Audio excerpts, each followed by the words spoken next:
Todos tenemos redes sociales, hablamos de ciberataque, que no vamos a hablar más de ciberataque por ahora, nadie sabe. Pero sí estamos inmersos en este mundo tecnológico y es muy importante saber lidiar con las crisis de todas las redes sociales y una comunicación en y durante la crisis. Pero para eso no lo voy a explicar yo, sino nuestra invitada, Kenia Vázquez, experta en comunicación en crisis. Bienvenida, Kenia. Gracias. Te voy a corregir. Comunicación corporativa. Corporativa. Sí, porque eso Es es de importante. empresas. Eso es importante para entender qué especialista buscar para Importante. gestionar no solo la crisis, la reputación, la imagen, que implican más elementos. O sea, cada crisis conlleva un especialista de crisis, de manejo de crisis. No necesariamente un especialista, pero sí un estudio, un análisis del tipo de crisis que tiene, que se genera. ¿Y cuáles serían entonces los tipos? O sea, está la corporativa, que esa es la especialidad suya, pero ¿cuáles son las otras opciones? La corporativa es lo que maneja toda la comunicación de una organización, de una marca. O sea, desde lo que es la reputación, la parte social corporativa, es decir, lo que tú ves como planes de campañas sociales que se hacen, vamos a decir, sostenibilidad. O sea, todos esos aspectos son los que manejan la comunicación corporativa, las relaciones públicas, la gestión. O sea, un director de comunicación corporativa gestiona tanto interno como todo, externo. Interno como externo. Okay. Kenia, hablando del tema que sabemos tú y yo, ¿qué puedes decirnos de la comunicación en crisis? ¿En qué momento hablar y en qué momento callar, por favor? Bueno, Para que empiecen no, contigo, y Kenia 1, clase 101. ¿Y en qué consiste per se? Porque hay gente que puede escuchar lo de comunicación en crisis y no entender qué abarca, de qué punto a qué punto. Claro, sí, porque muchas veces apenas es un pequeñito conato, Exacto. como de los fuegos, que apenas está quemando por dentro, pero todavía no ha salido afuera. Exacto. Entonces ahí es donde hay que empezar a identificar la crisis, cuando dentro no estamos atendiendo cosas que deben de ser atendidas. Obviamente va a depender mucho si eres una marca personal o si eres una marca corporativa, porque la naturaleza de la forma en cómo se enfrenta es totalmente diferente. Ya una empresa corporativa que tiene muchos otros riesgos involucrados, tiene que tener un comité. O sea, debe de tener un comité, debe de haber roles, debe haber un portavoz definido, entrenado, que no necesariamente es el presidente o el propietario de la empresa. Muchas veces se delega en un relacionador público, en un especialista de comunicación o simplemente en un ejecutivo especializado y entrenado, que debería ser entrenado, porque cuando ese especialista va a manejar una crisis, tiene que saber cómo no generar una más.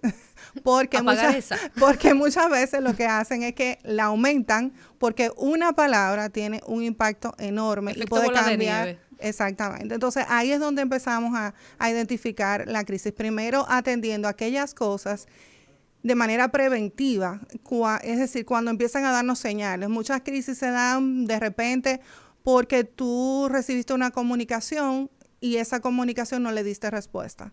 Entonces, esa comunicación pues te va a generar un escándalo. Por lo general, la crisis se da porque hay un proceso de comunicación que no se dio en el medio.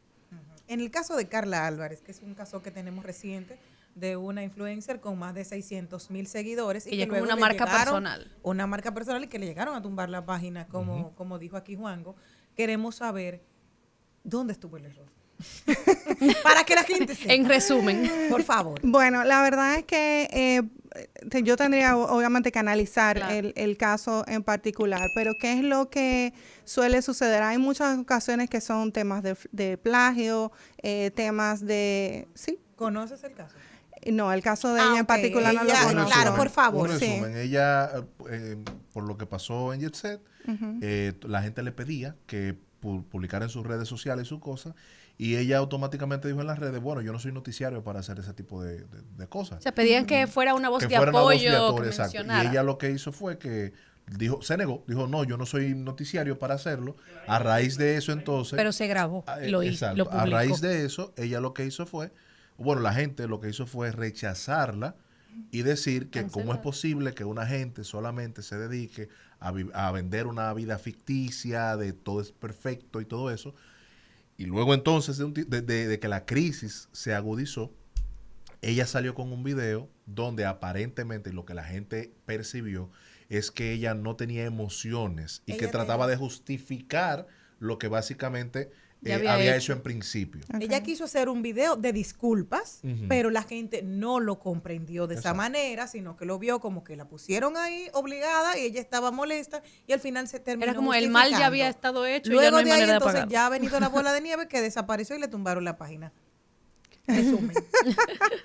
Bueno, ahí definitivamente muchas veces cuando queremos generar una disculpa, no necesariamente hay una coherencia entre lo que hicimos en el inicio y lo que nos estamos y con el mensaje que nos estamos disculpando. Entonces, si no hay una humanización dentro del proceso, es decir, yo tengo que asumir me equivoqué, no debí de hacerlo, es decir, muchas veces eso no lo hacemos y entonces la gente pues obviamente está esperando que tú seas honesto, transparente y que confrontes la realidad. Eso es lo que muchas veces no sé, porque ¿qué es lo que hace mucha gente? Lo que trata es como de bloquear y cerrar para que ya, o sea, es como taparlo y ya no sucedió. Claro. Entonces, eso Tirarle no es tierra lo arriba. idóneo. Pero en este caso, de verdad es un caso que te prometo que lo voy a estudiar a más profundidad, porque ahí hay mucho contexto que analizar. Porque, ¿qué sucede? De repente hay que ver cómo ha sido el histórico de su relación con su comunidad. Entonces, si no hay una relación muy cercana con su comunidad, pues muchas veces sucede esa falta de transparencia que la gente ve. En un momento que la gente no ha buscado una asesoría como la tuya y se ve en un momento de crisis, ¿es correcto irte de redes sociales? O sea, el archivarlo como fue un principio que ella tomó la decisión, porque en un día se le fueron 80,000 seguidores. Es que el silencio comunica. Mm. El silencio es una respuesta.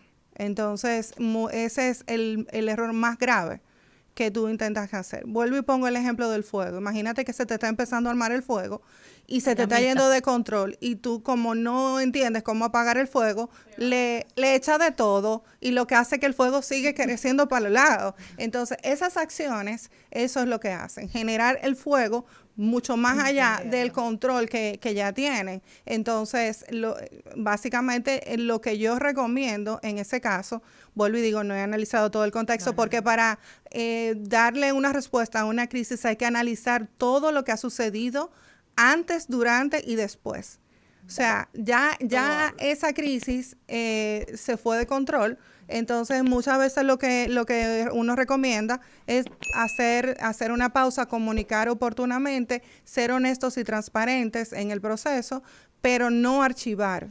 ¿Es válido pedir disculpas? Mira, me equivoqué, la regué, lo siento, para evitar este tipo de situaciones. Justamente, porque es que somos humanos. O sea, no importa si eres marca personal o marca corporativa, tienes que ser honesto y decir la verdad. O sea, si la verdad no se dice, la gente no es tonta. Igual la verdad sale de alguna manera, se da a conocer, y mucho más ahora que hay tanta inmediatez con la comunicación. O sea, y hay demasiado acceso a los datos. Entonces, no es lo ideal. Mira qué bueno que se siente que traemos un poquito más de información a la mesa, porque en este caso, ahora, tanto en marcas personales, por seguir brevemente en esa línea, es recomendable entonces que así marcas personales, influencers, con grandes números que influyen a las masas, pues tengan algún tipo de asesor y comunicador, un equipo de crisis. Sí, sería lo ideal.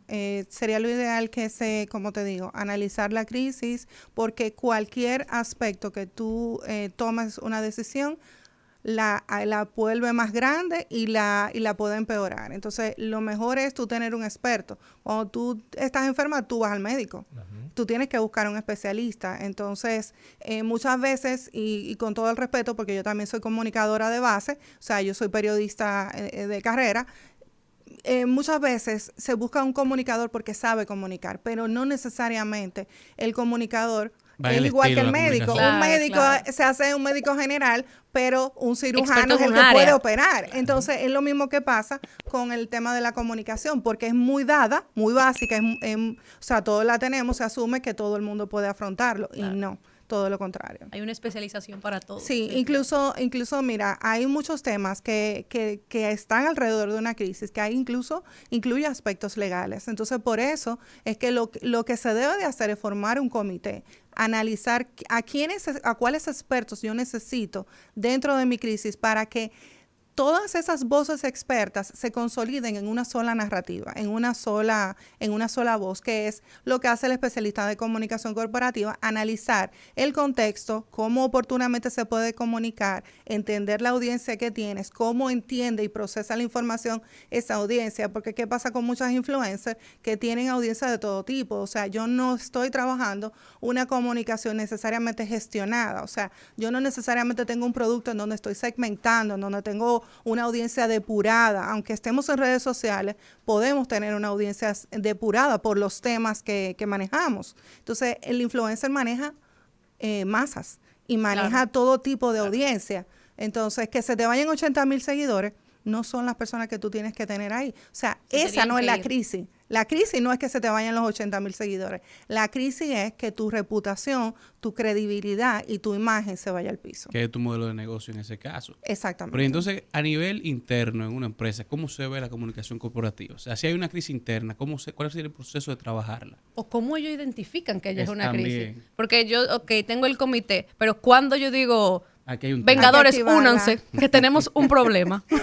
Mira, y una muy buena pregunta, porque muchas veces se cometen los errores hasta irse a un comunicado a redes sociales cuando la crisis todavía es interna y no ha pasado la externa. O sea, no siempre el comunicado es lo primordial. la forma de yo mitigar y solucionar una crisis. Ok. Todo lo contrario. El comunicado va a depender de la magnitud y del grado de la crisis y a quienes estoy impactando con esa crisis. A nivel interno, como yo lo identifico, vuelvo y te digo, es importante que dentro de una organización haya un especialista en comunicación interna y esté todo el tiempo previniéndola. O sea, esté todo el tiempo viendo dónde se puede generar. Una crisis se te puede generar a nivel interno, hasta con el despido de un director clave dentro de tu organización, hasta dentro del el despido de un equipo completo por un tema de transparencia, de adhesión a los valores corporativos. Imagínate una institución financiera donde haya habido un tema de transparencia, pues se llevan el equipo completo, porque si los pies están mal, la cabeza está mal. Entonces, eso te puede generar una crisis a nivel de percepción, a nivel interno. Entonces, del ánimo de los colaboradores. Te baja el clima laboral, te afecta el clima laboral y la confianza también. Igual, así como pasa a una marca, vamos a decir un influencer, le pasa con su audiencia, también a lo interno se pierde la credibilidad de la organización con el equipo. Entonces el clima, ¿qué es lo que hace? Tú andas radio pasillo, por un lado damos una información, pero por el otro lado hay otros líderes de información dentro de la empresa esparciendo su percepción. Ahora, ahí mismo una duda hizo, ¡puf! En el momento de que, poniendo hipotéticamente, la empresa ya está la crisis, ya está el problema, ya es público el problema, ¿hasta qué punto sigue trabajando ese comité de crisis? Porque imaginamos, la crisis ya se salió de las manos y ya está el fuego ardiendo por todas partes. ¿Sigue acompañando ahí el comité de crisis? Sí, totalmente. Hay crisis que duran hasta 5 años. Sí, el impacto. Por eso es que es mejor prevenirla antes de porque te va a costar más. Rescatarla, tú duras 10, 20, 30 años construyendo la reputación y en un segundo la echas al piso. Y rescatar eso es súper difícil. El ejemplo más fácil de entender eso es que tú imagínate una almohada llena de plumas, que tú la derramas. ¿Tú crees que vas a poder controlar todas esas plumas? Hay una que se te va a quedar que tú no la vas a ver. Entonces, eso es lo que sucede, que todo se esparce. Y para tú volver a confiar es muy difícil. Incluso vienen procesos de rebranding, de cambios de administración y todo ese tipo de cosas, porque es que en comunicación percepción es realidad. ¿Y hay algún momento donde ese comité dice, mire, no hay vuelta atrás, no tiene solución? Sí. Hay momentos en que sí, en que definitivamente no hay solución, ¿Y qué se hace en su caso? Pero siempre hay una estrategia, siempre hay formas de abordar, como digo, cambiar la percepción. Bueno, ahí entra lo que usted mencionaba entonces del rebranding, quizás también. Exacto, hay acciones, va a depender. El cambio de percepción. Ajá, pero lo que hay que trabajar en el nuevo cambio de percepción es... Te lo voy a poner más simple, es como si tú y yo tuviéramos una relación, la cortamos, claro, quedamos más o menos lastimados, pero llega un momento en que humanamente nosotros nos acercamos, empezamos a retomar esa conversación y poco a poco todo se normaliza. ¿qué es lo más complicado de cuando llegas en el momento de crisis que tiene que cambiar el nombre? Lo más complicado que llegue a cambiar el nombre, bueno, Por una crisis. por ejemplo, un tema de intoxicación, un tema de... ha pasado incluso con marcas grandes, en donde ha pasado que tienen que, farmacéuticas, por ejemplo, tienen que cambiar. Pero aquí va a depender mucho, vuelvo y digo, de la naturaleza de la crisis. Sobre todo cuando hay un impacto crítico a nivel de vidas impactadas, daño causado. O sea, va a depender de, sobre todo, un riesgo más legal que otra cosa. Entonces, ahí puede hacerse ese Sería análisis. donde la marca, ya para la gente, la marca se vuelve el recuerdo de ese problema. Exactamente. Aquí se aprende mucho. Claro. Para mi empresa hipotética, ¿verdad? Que está en mi mente. A largo Sí, plazo. pero tú tienes una marca ya. Exacto. O sea, tú Marca donde a quieras. full. Exacto, donde quieras, Exacto. porque tú eres una marca personal, independientemente de donde quiera que tú vayas, aunque no la estés gestionando, tú eres una marca. Tú ves, con eso se cierra en esa parte. Kenia, ¿cómo puede la gente seguir esta conversación, hacer parte y conseguir ese comité en crisis cuando lo necesite? Bueno, en redes sociales a través de kenia.vásquezg me pueden contactar y a través de mi web keniavásquezg.com. Bueno, ya usted sabe, no espere a que el fuego se le esparza para todas partes, sino que controle su crisis con los expertos y especialistas en la materia. No se despegue, que seguimos.